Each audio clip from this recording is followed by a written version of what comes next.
नमस्कार साथियों, आज हम श्रीमद् भागवत गीता के 9वां अध्याय राज विद्या राज गुहा योग का अध्ययन एवं श्रवण करेंगे। 7वें अध्याय के आरंभ में भगवान ने विज्ञान सहित ज्ञान का वर्णन करने की प्रतिज्ञा की थी। उस अनुसार उस विषय का वर्णन करते हुए आखिर में ब्रह्म, अध्यात्म, कर्म, अधिभूत, अधिदैव और अधियज्ञ सहित भगवान को जानने की और अंत में भगवान के चिंतन की बात कही गई है। फिर 8वें अध्याय में विषय को समझने के लिए 7 प्रश्न किए गए हैं। उनमें से 6 प्रश्नों के उत्तर तो भगवान श्री कृष्ण ने संक्षिप्त में 3रे और 4थे श्लोक में दिए हैं, लेकिन 7वें प्रश्न के उत्तर में उन्होंने जिस उपदेश का आरंभ किया उसमें ही 8वां अध्याय पूर्ण हुआ है। इस तरह 7वें अध्याय में शुरू किए गए विज्ञान सहित ज्ञान का संगोपांग वर्णन नहीं हो पाने से उस विषय को बराबर समझाने के लिए भगवान इस 9वें अध्याय का आरंभ करते हैं। 7वें अध्याय में वर्णन किए गए उपदेश से इसका प्रगाढ़ संबंध बताने के लिए भगवान पहले श्लोक में फिर से वही विज्ञान सहित ज्ञान का वर्णन करने की प्रतिज्ञा करते हैं। श्री भगवान बोले, तुझ दोष दृष्टि रहित भक्त के लिए इस परम गोपनीय विज्ञान सहित ज्ञान को पुनः भली भांति कहूँगा, जिसको जानकर तू दुख रूप संसार से मुक्त हो जाएगा। यह विज्ञान सहित ज्ञान सब विद्याओं का राजा, सब रहस्यों का राजा, अति पवित्र, अति उत्तम, प्रत्यक्ष फल वाला, धर्म युक्त, साधन करने में बड़ा सुगम और अविनाशी है।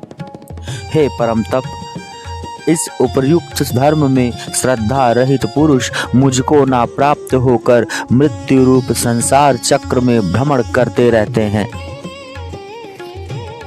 मुझ निराकार परमात्मा से यह सब जगत जल से बर्फ के सदृश परिपूर्ण है और सब भूत मेरे अंतर्गत संकल्प के आधार स्थित है, किंतु वास्तव में मैं उनमें स्थित नहीं हूँ।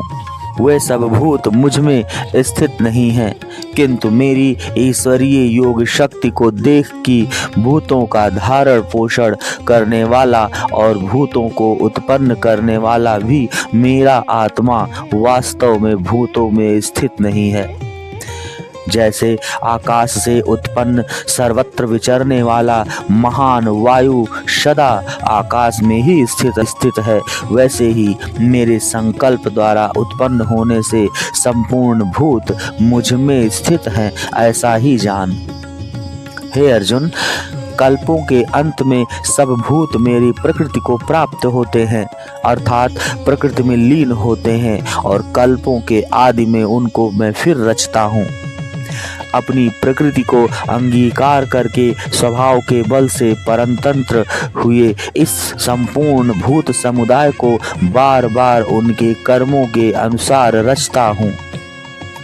हे अर्जुन, उन कर्मों में आसक्ति रहित और उदासीन के सदृश स्थिर मुझ परमात्मा को वे कर्म नहीं बांधते। हे अर्जुन, मुझ अधिष्ठाता के सकाश में प्रकृति चराचर सहित सर्व जगत को रचती है और इस हेतु से हे यह संसार चक्र घूम रहा है। मेरे परम भाव को न जानने वाले मूढ़ लोग मनुष्य का शरीर धारण करने वाले मुझ संपूर्ण भूतों के महान ईश्वर को तुच्छ समझते हैं, अर्थात अपनी योग माया से संसार के उद्धार के लिए मनुष्य रूप में विचरते हुए मुझ परमेश्वर को साधारण मनुष्य मानते हैं।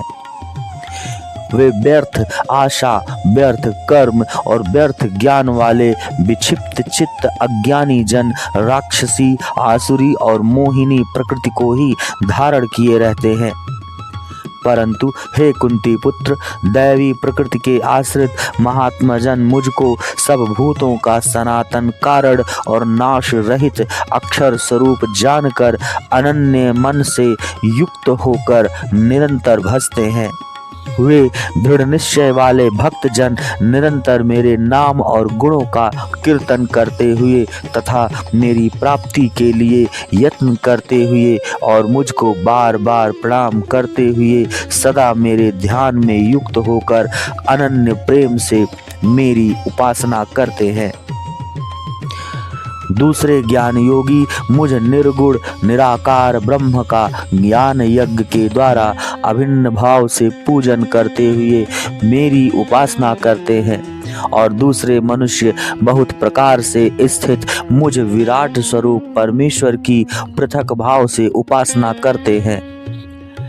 क्रतु मैं हूँ, यज्ञ मैं हूँ, सदा मैं हूँ, औषधि मैं हूँ, मंत्र भी मैं हूँ, घृत मैं हूँ, अग्नि मैं हूँ और हवन रूप क्रिया भी मैं ही हूँ। संपूर्ण जगत का धाता अर्थात धारण करने वाला और कर्मों के फल को देने वाला, पिता माता पितामह जानने योग्य पवित्र ओंकार तथा ऋग्वेद सामवेद और यजुर्वेद भी मैं ही हूँ।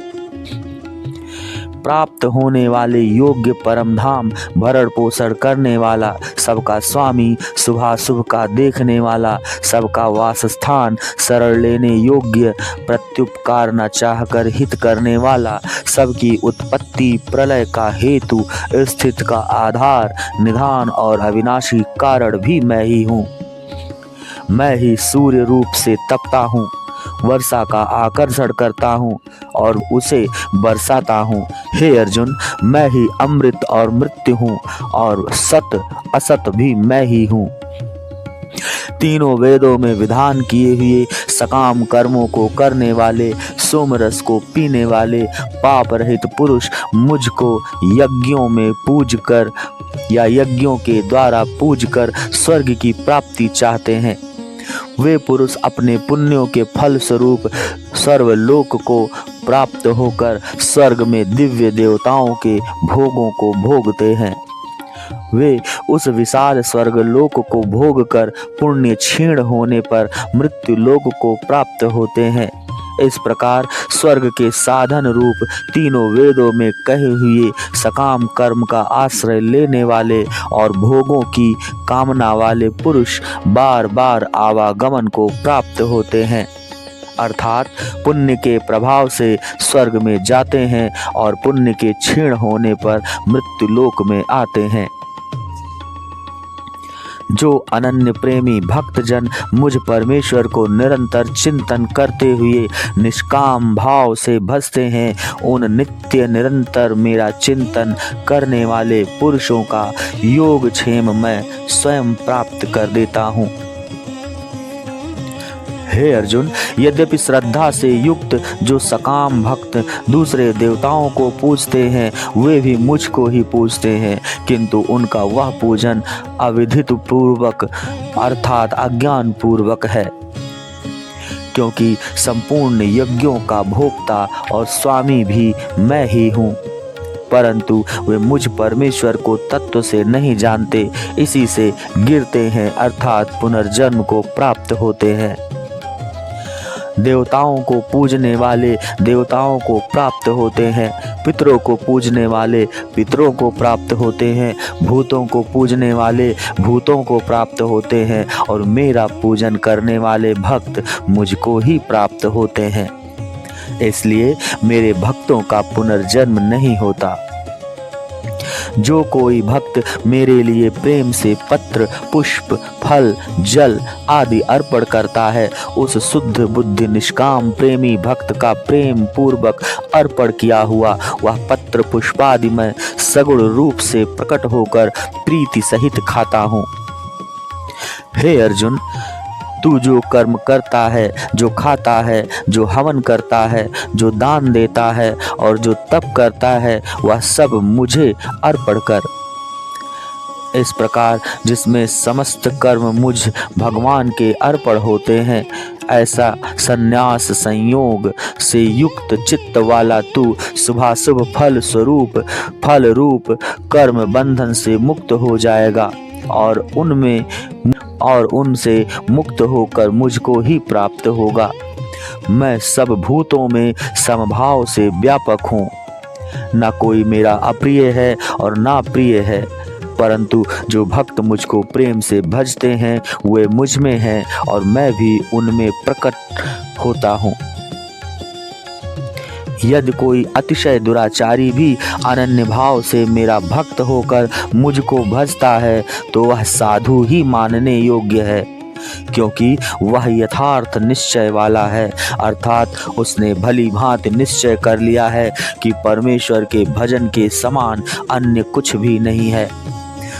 वह शीघ्र ही धर्मात्मा हो जाता है और सदा रहने वाली परम शांति को प्राप्त होता है।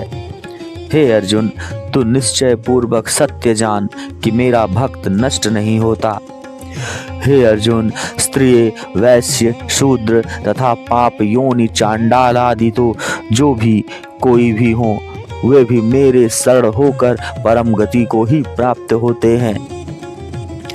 फिर इसमें तो कहना ही क्या, जो पुण्यशील ब्राह्मण तथा राजर्षि भक्तजन मेरी शरण होकर परम गति को प्राप्त होते हैं। इसलिए तू सुख रहित और क्षण भंगुर इस मनुष्य शरीर को प्राप्त होकर निरंतर मेरा ही भजन कर। मुझ में मन वाला हो, मेरा भक्त बन, मेरा पूजन करने वाला हो, मुझको प्रणाम कर। इस प्रकार आत्मा को मुझ में नियुक्त करके मेरे परायण होकर तो मुझको ही प्राप्त होगा।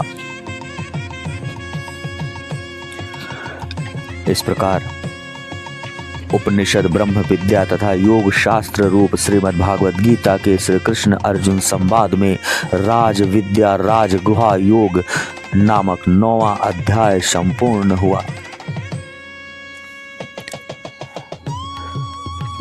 10वें अध्याय का अध्ययन और श्रवण करने के लिए कृपया चैनल को सब्सक्राइब करें, लाइक करें और शेयर करें और नोटिफिकेशन बेल को ऑन करें और कमेंट में जय श्री कृष्णा लिखें। धन्यवाद।